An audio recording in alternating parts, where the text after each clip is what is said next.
मध्य प्रदेश, छत्तीसगढ़ और राजस्थान में सरकार गठन की तैयारियां तेज। छत्तीसगढ़ में आज, जबकि मध्य प्रदेश और राजस्थान में सोमवार को होगी भाजपा विधायक दल की अहम बैठक।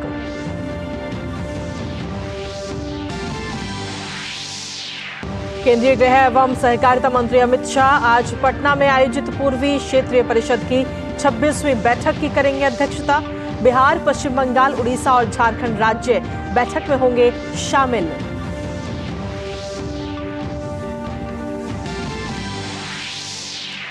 सुखदेव सिंह गोगामेडी हत्याकांड में पुलिस को मिली बड़ी सफलता। राजस्थान और दिल्ली पुलिस ने संयुक्त ऑपरेशन में हत्या के आरोपी दोनों शूटर्स समेत 3 को चंडीगढ़ से किया गिरफ्तार। उत्तर प्रदेश के बरेली में दर्दनाक सड़क हादसा। नैनीताल हाईवे पर कार और ट्रक की जबरदस्त टक्कर के बाद दोनों गाड़ियों में लगी आग। कार सवार सभी 8 लोगों की जिंदा जलकर हुई मौत। अंतर्राष्ट्रीय खबरों में WHO आज गजा और वेस्ट बैंक में मौजूदा स्वास्थ्य स्थिति पर करेगा आपात बैठक में फिलिस्तीनी दूत विदेशी स्वास्थ्य कर्मियों के लिए अधिक चिकित्सा सहायता की करेंगे मांग।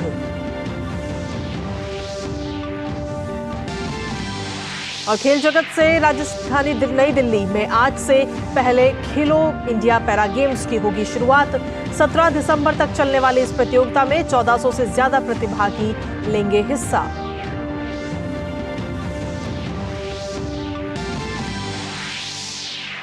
और डरबन के किंग्स मीड स्टेडियम में भारत और दक्षिण अफ्रीका के बीच 3 T20 मैचों की सीरीज का पहला मुकाबला आज।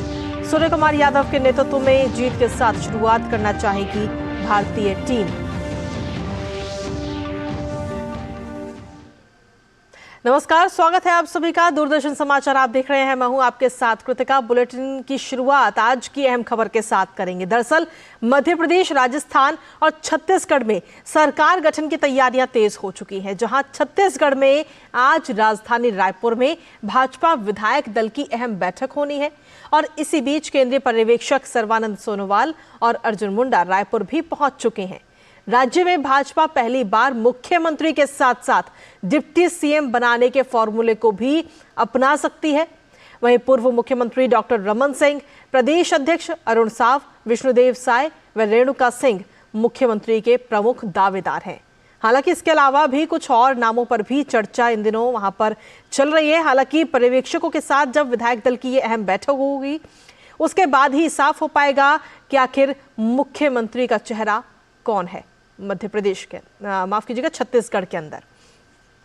और इसी पर ताजा अपडेट देने के लिए हमारे साथ में सोमेश पटेल इस वक्त जुड़ रहे हैं रायपुर से। सीधा उन्हीं का रुख करते हैं।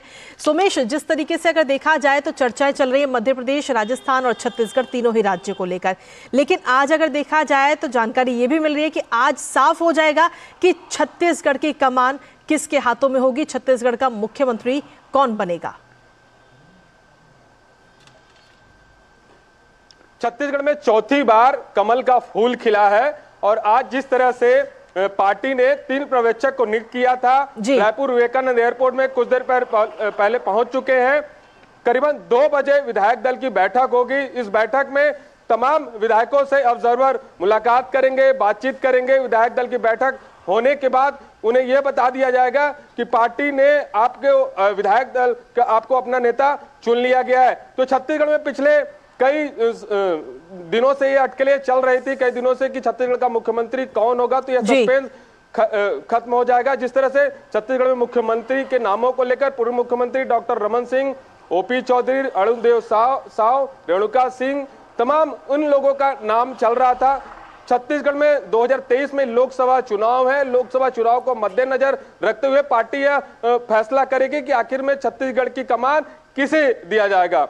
करीबन 12 बजे बताया जा रहा है कि विधायक दल की बैठक होगी। सबसे पहले ऑब्जर्वर तमाम विधायकों से मुलाकात करेंगे। विधायक से मुलाकात करने के बाद उन्हें यह बताया जाएगा कि आपको मुख्यमंत्री जिसे चुनना है उन्हें चुन लिया गया। सबसे महत्वपूर्ण बात होगा कि जिस तरह से छत्तीसगढ़ में पिछले 15 सालों में मुख्यमंत्री डॉक्टर रमन सिंह के हाथ पर जो सत्ता संभाली गई थी, तो कहीं ना कहीं आज तमाम वो चेहरे होंगे। इससे लेकर आज ये मंथन चल रहा है, पिछले कई दिनों से मंथन, आज विराम लग जाएगा। जी बिल्कुल सोमेश, और कहीं ना कहीं एक चुनौती भी है क्योंकि एक ऐसे व्यक्ति को मुख्यमंत्री बनाया जाना है जो कि 2023 के साथ साथ अब 2024 में जो लोकसभा के चुनाव होने उसमें अपनी अहम भूमिका निभा सके, उसमें छत्तीसगढ़ के अंदर जितनी भी जो संसदीय सीटें हैं उसमें फायदा मिल सके बीजेपी को। कोई ऐसा चेहरा कहीं ना कहीं बीजेपी को लेकर आना पड़ेगा।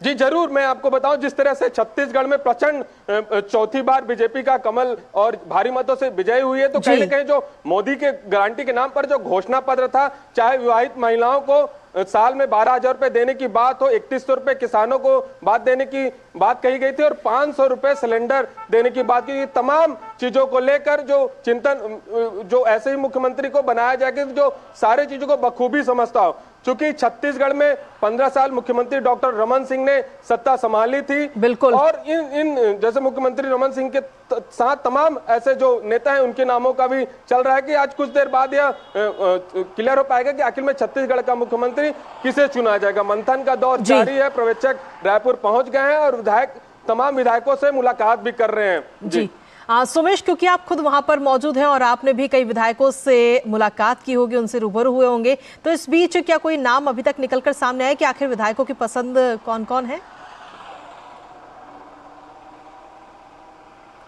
जी प्रदेश प्रभारी ओम माथुर से हमने बातचीत की थी, तो उन्होंने साफ तौर पे कहना है कि छत्तीसगढ़ का जो भी मुख्यमंत्री होगा चौंकाने वाला रहेगा।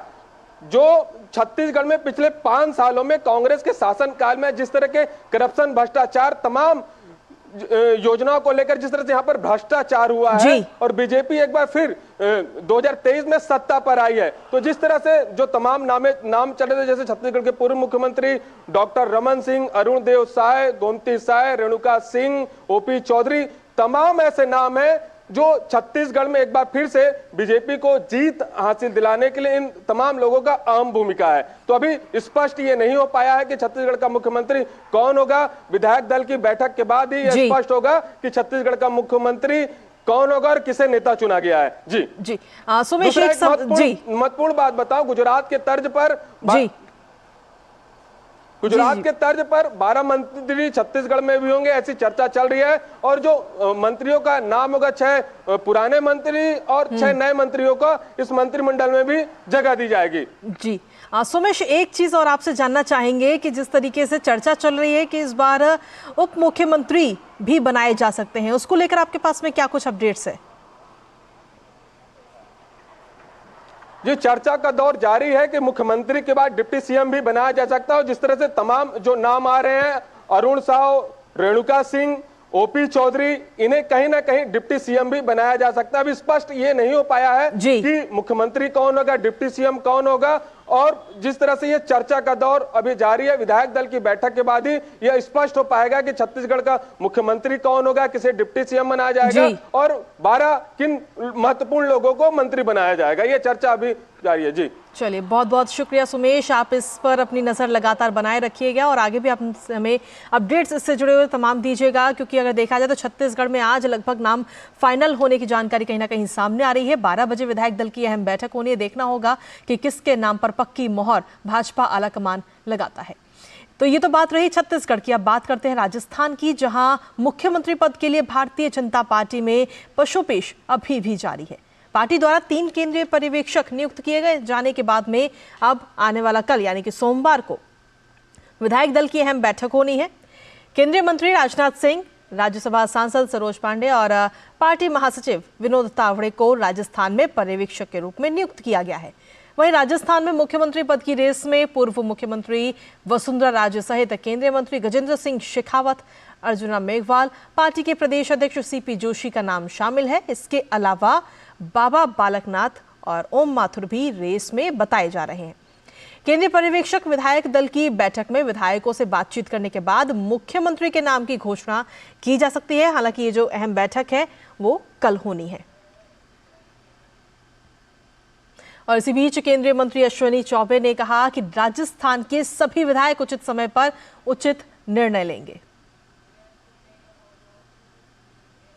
अच्छा संदेश मिलेगा, कोई नाम संदेश, नया संदेश जो राजस्थान को सबका साथ सबका विकास मिलके कर सकता है। प्रधानमंत्री नरेंद्र भाई मोदी जी के मार्गदर्शन में पार्टी आला कमान और हमारे सभी विधायकगण उचित निर्णय उचित समय पर लेंगे। अच्छा सब। और राजस्थान के अलावा मध्य प्रदेश में भी मुख्यमंत्री के नाम को लेकर चर्चाएं तेज हैं। इसे लेकर आने वाले कल बीजेपी विधायक दल की अहम बैठक होगी। इस बैठक में नए मुख्यमंत्री को लेकर नाम तय किए जाने की संभावना है। मध्य प्रदेश में शिवराज सिंह चौहान के फिर से मुख्यमंत्री बनाए जाने को लेकर भी कई तरह की बातें इस दिनों वहां पर कही जा रही हैं, जिसमें विधायकों से रायशुमारी के लिए नियुक्त तीनों पर्यवेक्षक भी कल जो होने वाली बैठक है उसमें मौजूद रहेंगे और उसी में ये साफ होगा कि आखिर मध्य प्रदेश की कमान किसके हाथों में जाती है। और इसी पर ताज़ा अपडेट लेने के लिए सीधा रुख करते हैं इस वक्त हमारे संवाददाताओं का, जो कि जयपुर से मुरारी गुप्ता इस वक्त हमारे साथ जुड़ रहे हैं और साथ ही भोपाल से श्रेयांश हमारे साथ जुड़ रहे हैं। सबसे पहले श्रेयांश, आपके पास में आना चाहेंगे। मध्य प्रदेश की अगर बात की जाए तो सबसे ऊपर शिवराज सिंह चौहान का नाम तो चल ही रहा है, लेकिन इनके अलावा और ऐसे कौन कौन से नाम हैं जो कि मुख्यमंत्री की रेस में इन दिनों आगे चल रहे हैं? जी बिल्कुल, देखिए भारतीय जनता पार्टी की जो संसदीय बोर्ड है उसने 3 पर्यवेक्षकों को मध्य प्रदेश के लिए भेजा है, जिसमें मनोहर लाल खट्टर हैं और के लक्ष्मण जी हैं और आशा लाकड़ा जी हैं। ये तीनों ऑब्जर्वर जो है कल यानी सोमवार को मध्य प्रदेश की राजधानी भोपाल में मौजूद रहेंगे और विधायक दल की जो बैठक होगी उसमें हिस्सा लेंगे। साथ ही साथ कल ये तीनों ऑब्जर्वर जो है ये तय भी करेंगे उस बैठक में कि कौन मुख्यमंत्री होगा आने वाले समय में। क्योंकि देखिए महत्वपूर्ण बात ये भी है कि 2003 से अगर हम बात करें तो 2003 से लेके 2023 तक जो है भाजपा कंटिन्यू जो है वो सत्ता में काबिज रही है मध्य प्रदेश में। और अगर 2018 में हम वो कांग्रेस की विगत 15 महीनों की सरकार की बात करें उसको छोड़ दें तो 2003 से लेके 2023 तक जो है भारतीय जनता पार्टी मध्य प्रदेश में लगातार काबिज रही है शिवराज सिंह चौहान के नेतृत्व में। तो कहीं ना कहीं नेतृत्व भी कह सकते हैं या फिर कहीं ना कहीं हम ये कह सकते हैं कि कार्यकाल में। तो देखिए ये बहुत बड़ी बात है कि इतने लंबे समय का जो टेन्योर रहा है शिवराज सिंह चौहान का मध्य प्रदेश में, तो कहीं ना कहीं शिवराज सिंह चौहान का जो नाम है उसको कहीं ना कहीं जो ऑब्जर्वर है या जो केंद्रीय नेतृत्व है उसको दरकिनार नहीं कर सकती। इसके साथ ही साथ अगर हम कैलाश विजयवर्गीय की बात करें जो इस समय राष्ट्रीय महासचिव है भारतीय जनता पार्टी के, या फिर नरेंद्र सिंह तोमर की बात करें या फिर प्रहलाद सिंह पटेल की बात करें, ये जो 2 नाम है ये 2 पूर्व केंद्रीय मंत्री रह चुके हैं केंद्र में। तो इन तीनों लोगों का जो नाम है वो इस समय आगे चल रहा है, लेकिन अभी तक ये किसी ने भी दावा नहीं किया है कि ये मुख्यमंत्री पद के दावेदार हैं। क्योंकि भाजपा जो है वो कार्डर बेस्ड पार्टी है, तो जो भी केंद्रीय नेतृत्व या ऑब्जर्वर का जो भी फैसला होगा उसको मद्देनजर रखते हुए वो जो है जो भी कार्यकर्ता है या पार्टी के जो विधायक हैं या फिर जो भी मुख्यमंत्री पद के लिए दावेदार होंगे वो उसका चयन उस हिसाब से किया जाएगा। देखिए दूसरी बात आपको ये बता दूं कि मध्य प्रदेश जो है इस महीने में भी खास है क्योंकि मध्य प्रदेश में 29 लोकसभा सीटें हैं और पिछली बार की अगर लोकसभा की बात करें तो 2019 में जो है 29 में से 28 सीटें भारतीय जनता पार्टी ने जीती थी। अगर एक सीट छिंदवाड़ा को छोड़ दें तो सारी की सारी जो सीटें हैं वो भारतीय जनता पार्टी की झोली में गई थी। तो कहीं ना कहीं एक वो भी बहुत बड़ा फैक्टर है इस बार मुख्यमंत्री पद को मुख्यमंत्री जो कि चेहरा होगा उसको चुनने के लिए, क्योंकि 2019 में भी शिवराज सिंह के कार्यकाल में ही इतनी बड़ी जीत हुई थी। तो इस बार भी ये देखना है कि इस बार जो है मुख्यमंत्री पद का जो चेहरा होगा वो कौन होगा, क्योंकि लोकसभा जो है वो विगत 5 से 6 महीने बाद जो है लोकसभा का चुनाव है और इन सारी चीजों को देखते हुए मुख्यमंत्री का जो चेहरा है वो चुना जाएगा मध्य प्रदेश में। कृतिका जी, अगर देखा जाए श्रेयांश तो अगर हम शिवराज सिंह चौहान को साइड करते हैं तो जो अलग नाम है या जो विधायकों की पसंद बनकर उभरते हुए नजर आ रहे हैं ऐसे कौन कौन से नाम हैं? जी बिल्कुल, देखिए कृतिका आपको सबसे पहले फिर से मैं एक बार बता दूं कि भारतीय जनता पार्टी जो है वो कार्डर बेस्ड पार्टी है। तो जो भी फैसला होता है वो केंद्रीय नेतृत्व के साथ साथ पूरी एक टीम का फैसला होता है, सिंगल का नहीं होता है। जिसमें जो भी फैसला होता है वो कार्यकर्ता हो, चाहे विधायक हो, चाहे सांसद हो, चाहे मंत्री हो, पार्टी का एक कार्यकर्ता से लेकर मंत्री तक को वो फैसला को मानना पड़ता है। तो जो पसंद की बात आपने की है तो इसमें अभी तक किसी ने हालांकि खुलकर इस बात को जाहिर नहीं किया है, लेकिन हाँ कहीं ना कहीं ये बात अभी भी ऐसा अनुमान माना जा रहा है कि शिवराज सिंह चौहान इस रेस में कहीं ना कहीं अभी भी आगे हैं। जी चलिए ठीक है, आप लगातार बने रहिए और अपडेट्स इस खबर पर अपनी नज़र लगातार बनाए रखिएगा। आपसे आगे भी अपडेट्स लेंगे। साथ ही हमारे साथ में इस वक्त मुरारी गुप्ता भी बने हुए हैं लगातार इस वक्त जयपुर से।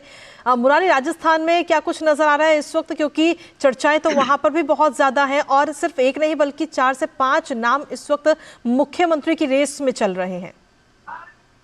बिल्कुल कृतिका, अगर राजस्थान की बात करें तो कल विधायक दल की बैठक है राजस्थान में, जिसमें ये तय होगा कि राजस्थान में अगला मुख्यमंत्री कौन होगा। निश्चित रूप से लगभग आधा दर्जन नेता हैं जो मुख्यमंत्री की रेस में हैं, लेकिन चूंकि कल पर्यवेक्षक राजनाथ सिंह, सरोज पांडे और विनोद तावड़े तीनों लोग बैठक में रहेंगे, उसके बाद ही तय होगा कि राजस्थान में जो भाजपा सत्ता की कमान है किसके हाथ में होगी।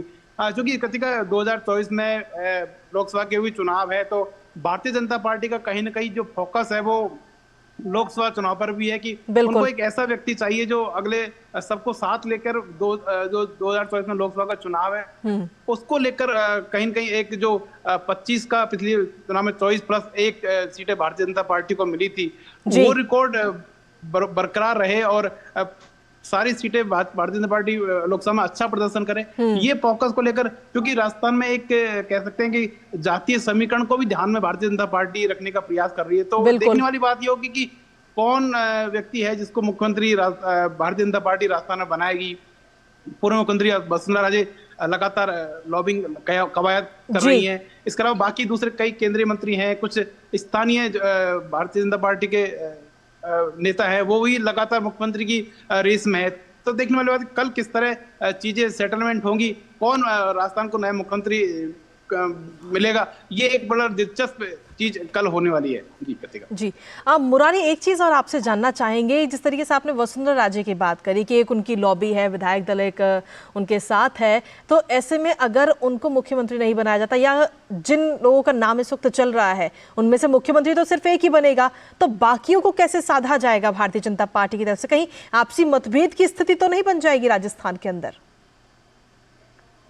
बिल्कुल, ये निश्चित रूप से एक बड़ी भारतीय जनता पार्टी इसी को लेकर लगातार हम कह सकते हैं कि एक कवायद में लगी हुई है कि किस तरह भारतीय जनता पार्टी के जो वरिष्ठ नेता हैं उनको साधा जाए, उनको उचित स्थान सेटलमेंट किया जाए। इसीलिए शायद ऐसा लगता है कि राजनाथ सिंह को इसीलिए और जो बड़े नेता हैं उनको यहाँ भेजा गया है। तो कल विधायक दल की बैठक में पूरी तस्वीर बिल्कुल साफ हो जाएगी और उसके बाद ही कह सकते हैं कि एक पूरी पिक्चर क्लियर होने के बाद सारी चीजें क्लियर होंगी। चलिए मुरारी, बहुत बहुत शुक्रिया तमाम जानकारी और अपडेट्स हम तक पहुंचाने के लिए, और इस खबर पर अपनी नज़र भी लगातार बनाए रखिएगा। तो जिस तरीके से देखा जाए तो हमने छत्तीसगढ़ की बात करी, मध्य प्रदेश की बात करी और राजस्थान की बात करी।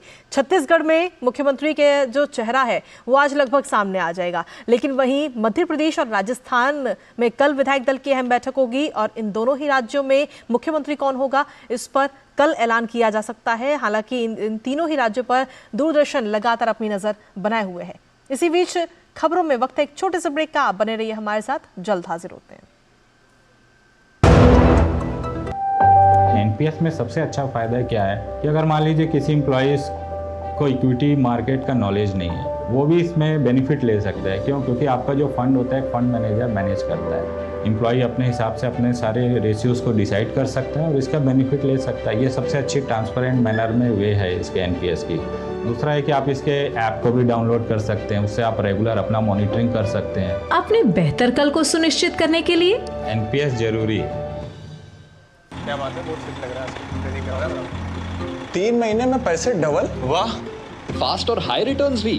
क्या स्कीम है? कल तो नहीं थी यहाँ, और कल होगा भी नहीं।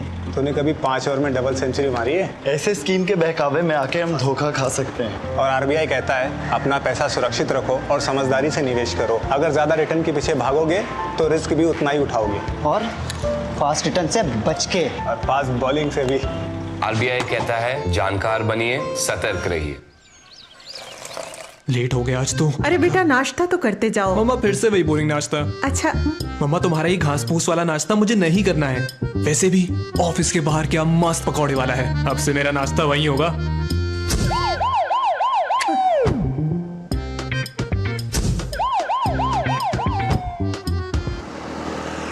क्या भैया, जब देखो टीवी देखते रहते हो, कभी तो वर्कआउट कर लिया करो। अरे ये वर्कआउट करके समय खराब क्यों करना है? टीवी पर नई वेब सीरीज आई है, आजा बैठकर देखते हैं। आप ही देखो। पागल। कब तक इस सायरन को अनसुना करते रहेंगे? भागदौड़ भरी जिंदगी, बिगड़ती हुई जीवन शैली और अनुचित खान पान देता है कैंसर से लेकर हृदय रोग, डायबिटीज, ब्लड प्रेशर, अनिद्रा जैसी कई गैर संक्रामक बीमारियों को निमंत्रण। आज ही शराब और धूम्रपान से नाता तोड़िए। एक लंबी और स्वस्थ जिंदगी के लिए शारीरिक गतिविधियों को अपनाइए। मौसमी फल और सब्जी खाइए। सेहत से खिलवाड़ की नहीं कोई माफी, बाकी समझदार को है इशारा काफी। दादी, आज भी आपकी चाय की दुकान बंद थी? 1 महीने से बीमार हूँ, काम बंद और इलाज का खर्चा अलग। आयुष्मान कार्ड नहीं बनवाया? नाम सुना है, कहाँ बनवाना है, कैसे बनवाना है, इस उम्र में भाग दौड़।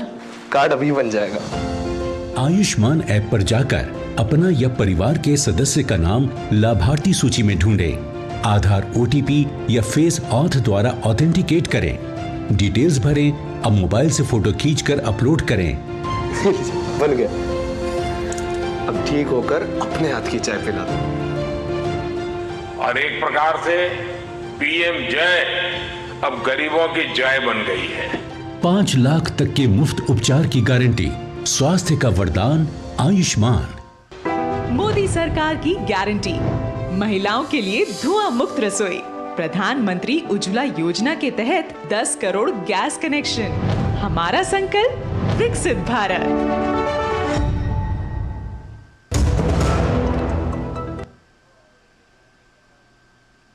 और ब्रेक के बाद एक बार फिर से स्वागत है आप सभी का। खबरों में बढ़ते हैं आगे, जहां केंद्रीय गृह एवं सहकारिता मंत्री अमित शाह आज बिहार की राजधानी पटना में पूर्वी क्षेत्रीय परिषद की 26वीं बैठक की अध्यक्षता करेंगे। पूर्वी क्षेत्रीय परिषद में बिहार, पश्चिम बंगाल, उड़ीसा और झारखंड राज्य शामिल हैं। वहीं बैठक में सदस्य राज्यों के मुख्यमंत्रियों के साथ साथ प्रत्येक राज्य से 2 वरिष्ठ मंत्री इसमें हिस्सा लेंगे। क्षेत्रीय परिषदों की प्रत्येक बैठक में राष्ट्रीय महत्व के अनेक मुद्दों पर चर्चा की जाती है। इनमें महिलाओं और बच्चों के खिलाफ दुष्कर्म के मामलों की त्वरित जांच और इसके शीघ्र निपटान के लिए फास्ट ट्रैक विशेष न्यायालयों का कार्यान्वयन, देश में 2 लाख नई प्राथमिक कृषि ऋण समितियों का गठन, पोषण अभियान के माध्यम से बच्चों में कुपोषण दूर करना, स्कूली बच्चों की ड्रॉप आउट दर को कम करना। इसके अलावा सामान्य हित के अन्य मुद्दे भी इसमें शामिल हैं।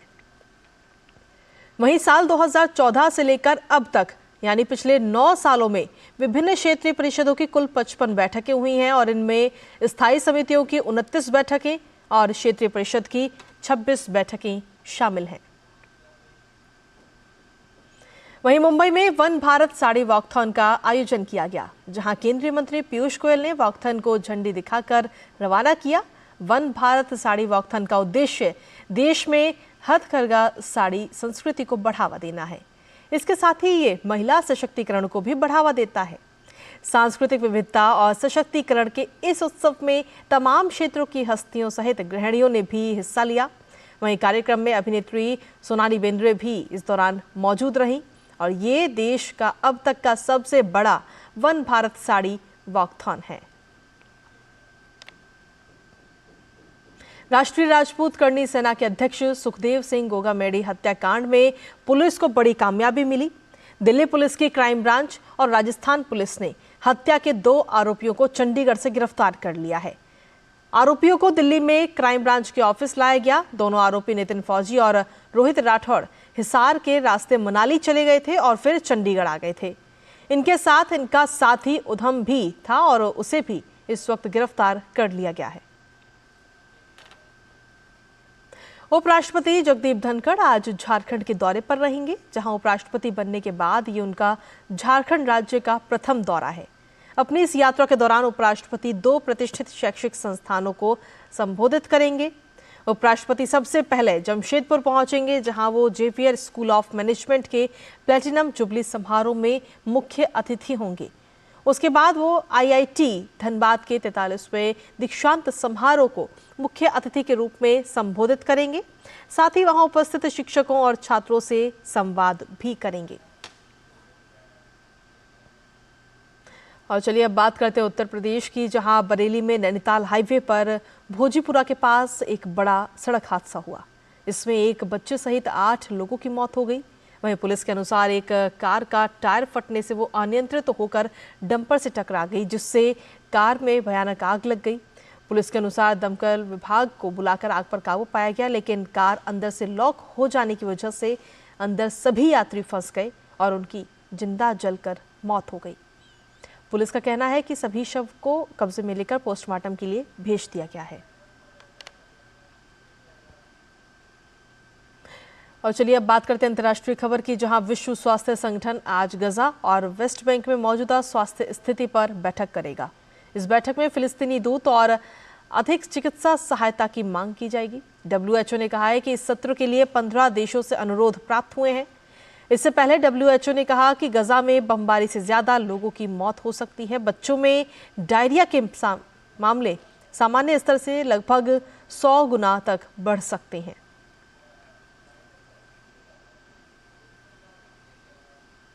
और खबरों का सिलसिला DD न्यूज पर यूं ही लगातार जारी है। फिलहाल मेरे साथ इस बुलेटिन में इतना ही। नमस्कार।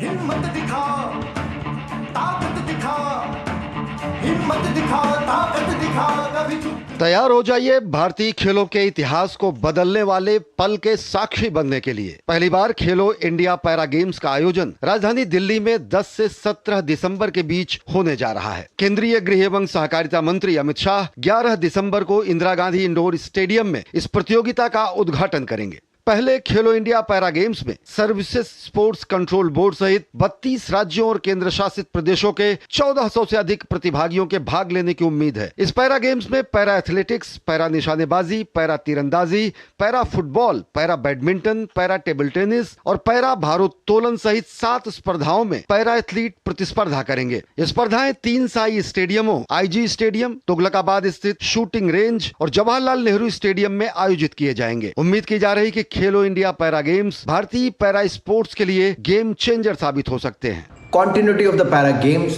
and creating more development in the para Olympic sports remains our foremost agenda. The first ever Khelo India Para Games is another big step towards the vision of our Honorable Prime Minister Shri Narendra Modi ji. The Khelo India scheme has remained a game changer for Indian sports. The Khelo India Games have played a pivotal role in the scheme. I wish all the participants of the Khelo India Para Games all the very best. We are very happy that now my new India is becoming inclusive India. I thank the vision of Honorable Modi ji and the Sports Ministry, also the Sports Authority of India, for coming together and making this platform and making India inclusive when it comes to sports.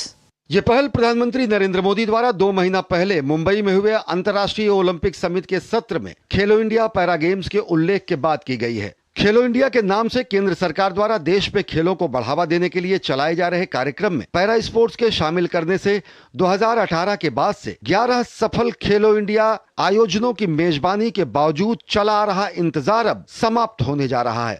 ये एक सबसे बड़ा opportunity है para एथलीटों के लिए कि उनको पैरा खेलो इंडिया गेम्स के जरिए उनको प्रमोट किया जा रहा है और इस साथ ही साथ जो यंगस्टर हैं उनको भी अच्छा मौका है अपने आप को रिप्रेजेंट करने का। जो रूरल एरिया के खिलाड़ी हैं उनके लिए बहुत बेनिफिट रहेगा इसके लिए, और जो यंग खिलाड़ी हैं और आने वाले हमारे देश के लिए जो ये स्पोर्ट्स है खेलो इंडिया स्कीम्स है इसके लिए बहुत ही बेनिफिट रहेगा। और मैं मानता हूं कि जैसे एबल बॉडी को सपोर्ट मिल रहा है उसके साथ साथ पैरा स्पोर्ट्स को भी सपोर्ट मिल रहा है। खेलो इंडिया पैरा गेम्स के माध्यम से पैरा खेलों में करियर बनाने के इच्छुक प्रतिभाशाली पैरा एथलीटों की पहचान की जा सकेगी और देश के लिए वांछित परिणाम लाने में उन्हें मदद दी जा सकेगी। ऐसे में 11 दिसंबर को होने वाले उद्घाटन समारोह के साथ ही खेलो इंडिया पैरा गेम्स भारतीय खेलों में एक नया अध्याय लिखने के लिए बेकरार हैं। नारायण सिंह की रिपोर्ट, DD न्यूज, दिल्ली।